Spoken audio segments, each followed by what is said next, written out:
Պարոն վարչապետ, Անդիմության միուց ներկայացուցիչներին կոչ եմ անում գալ,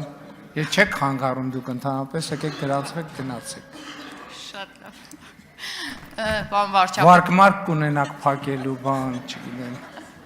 Կարող է բենզինը թանկացած լինի, չեմ ասում, գնաճի մասին եք խոսում։ Վերջին 2 ամիսն է մնացել, հա։ Տիկին Ղազարյան, պատասխանեց պարոն վարչապետը ձեր հարցին։ Ուրեմն խնդրեմ Համեցեք կներեք Տիկին Ղազարյան։ շնորհակալ եմ։ Ոգեշնչված եմ ուղղակի ընդդիմության։ Մեծարգո վարչապետ, ես իմ հարցած մի փոքր այլ բնույթի է, երևի չեմ չափազանցնի, որ նշեմ այն բացառիկ առաջնորդներից եք, ով ամենօրյա ռեժիմով շփվում է Հայաստանի Հանրապետության քաղաքացու հետ։ Կարելի է ասել, մեզանից շատ դուք եք ճանաչացում Հայաստանի Հանրապետության յուրաքանչյուր մարզում ապրող քաղաքացիների ցանկությունները, հնարավորությունները, պահանջները եւ այլն, եւ ես համատեքստում ձեր մարզային հարցերից, ձեր եւ մեր մարզային հարցերից եմ ուզում ձեզ հարց ուղղել, ինչքանով է ձեր զգացողությունը Հայաստանի Հանրապետության քաղաքացին, ինչքանով շոշափելի զգում է խաղաղության ազդեցությունը այս պահին, եւ այս համատեքստում նաեւ մեկ այլ հարց է ծնվում իմ մեջ, որը ուզում եմ էլի ձեզ որպես ձեր զգայական այսպես բնույթից հարցնել, արդյոք այս ամենը տեսնելով այսքան ձեռքբերումները, որոնք որ դուք երեք զեկույցի ընթացքում էլ նույնիսկ ձեզ հատկացված ժամանակի ընթացքում ժամանակից էլ անցնելով ներկայացրեցիք եւ ամենամեծ ձեռքբերումը խաղաղությունը ունենալով Հայաստանի Հանրապետության քաղաքացին հակված կլինի ընտրակաշառքով ընտրությունների գնալու, քանի որ ընտրակաշառք առաջարկում են հիմնականում այն ուժերը, որոնք իրապես չեն ճանաչում Հայաստանի Հանրապետության քաղաքացուն։ Գիտեք, ես կարծում եմ, որ խաղաղությունը ամենակարևորը եւ դա հետաքրքիր զգացողություն էր, որ մենք թիմով ճամփորդելիս այդ արձանագրումը արեցինք, որ խաղաղությունը քաղաքացին առաջին հերթին զգում է հոգեբանորեն եւ հոգեպես, որովհետեւ մի ձևի հանդարտություն կա հանրապետությունում, այն նյարդը, այն լարվածությունը, այդ ինչ որ լիցք կա, լիցքը, որը մենք միշտ անդադ զգացել էինք, ներկա ժամանակներում մենք հանդարտություն ենք զգում եւ ես կարծում եմ, որ քաղաքացիները նաեւ ինտուիտիվ հասկանում են, նաեւ ես երեք այդ նրբության մասին չխոսեցի, որ նույն առողջության ապահովագրության համակարգը, նույն կենսաթոշակների ավելացումը եւ այլը ոչ ուղղակի, բայց անուղղակիորեն կապված է նաեւ խաղաղության հետ, որովհետեւ եթե օրինակ խաղաղության նկատմամբ չկա վստահություն եւ կառավարությունը սպասում է էսկալացիոն նոր զարգացումների, դժվար կլինի այդքան շատ միջոցներ միանգամից ուղղել սոցիալական ուղղություններով, որովհետեւ միշտ էլ կմտածես, որ դնենք մի կողմ ինչ որ մի բան կարա այն չլինի եւ այդ իրավիճակներում օգտագործելու համար, որովհետեւ դուք գիտեք, որ ցանկացած էսկալացիա ինքը ծախսերը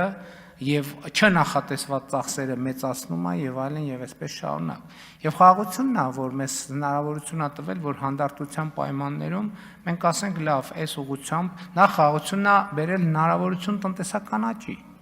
Այսինքն որպեսզի մենք կանխատեսվածից ավել տնտեսական աճ ունենանք, կանխատեսվածից սպասվածից ավել զբոսաշրջիկներ ունենանք, սպասվածից ավել քաղաքացիներ ունենանք, որովհետև այդ քաղաքացիների հոսքը տնտեսական ակտիվություն է, չէ՞, բերում դրա արդյունքում նաև բյուջետային եկամուտների աճ ունենանք եւ այդ պահին, երբ որ մտածում ենք, բայց բյուջետային եկամուտների այս հնարավորությունը ոնց օգտագործենք, էսկալացիայի պայմաններում ամենայն հարգանքով սոցիալական եւ էսկալացիոն ռիսկի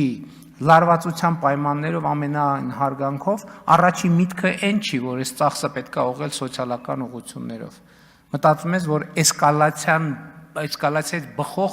ծախսեր է պետք անել կամ պահել, որպեսզի անհրաժեշտ, բայց երբ որ գիտես, որ էսկալացիա չի լինելու, երբ որ գիտես, որ խաղաղություն հաստատված է, շատ հանգիստ, շատ հանդարտ այդ ծախսերը, այդ գումարները ուղղում ենք սոցիալական ծախսերի։ Այո, այս ընթացքում եւս մեկ ընդդիմադիր գործընկեր եկավ գրանցվեց գնաց,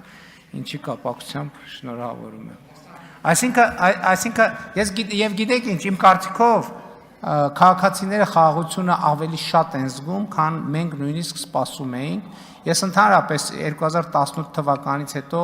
ընտրակաշարքի ինստիտուտը Հայաստանում չի աշխատել եւ չի աշխատելու, ինչի ձեզ թվում է 2021 թվին ընտրակաշարք չի բաժանվել, քրեական գործեր են հարուցվել, մարդիկ են դատվել, դատապարտվել եւ այլն, այդ թվում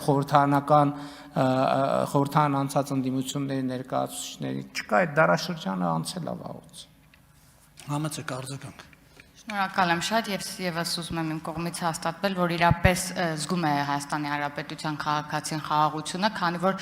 մարզային այցերի ընթացքում գոնե ես ֆիքսել եմ կենսաթոշակառուների մոտ թոշակից խոսելուց գոնե 2 կենսաթոշակառու, եթե չեմ սխալվում, հենց Սյունիքի մարզից փաստեցին, երբ թոշակներից էր խոսվում, որ բարձրանալու են, ասաց կարևորը թոշակը չի կարևորը այն խաղաղությունը, որ արդեն կա, ինչի համար շնորհակալ ենք։ Այո, համաձայն եմ եւ այդ նախադասությունը մենք բազմիցս ենք լսել, երբ որ քաղաքացիների հետ զրույցներում մենք այդ հետևություններին ենք արել, ես անդադ մեջբերում եմ, հիմա էլ կմեջբերի, բայց ժամանակ կգտնի, որ գտնեմ Մալացիա Սեբաստիա վարչական շրջանում քաղաքացու եւ իմ միջև տեղի ունեցած, որ ինձ համար շատ մեծ եւ դարակազմիկ նշանակություն ունեցող խոսակցություն է, երբ որ քաղաքացին մոտենում է ինձ, ասում է, որ գիտեք, ես բազմաթիվ հարցեր ունեմ, ես էլ ասում եմ, որ հարցերը արդյունավետ լինեն, եկեք այդ բազմաթիվները դնենք, ձեր ամենակարևոր հարցի մասին խոսեք, եւ քաղաքացին ասում է ամենակարևորը խաղաղություն եմ ուզում։ Այսինքն բազմաթիվ սոցիալ տնտեսական խնդիրների ինքն էլ աշխատող ըստ ամենայնի ոչ շատ մեծ եկամուտներով աշխատող մարդ էր, բայց ասեց ամենակարևորը խաղաղություն եմ ուզում։ Ես էլ ասացի մենք ունենք արդեն խաղաղություն։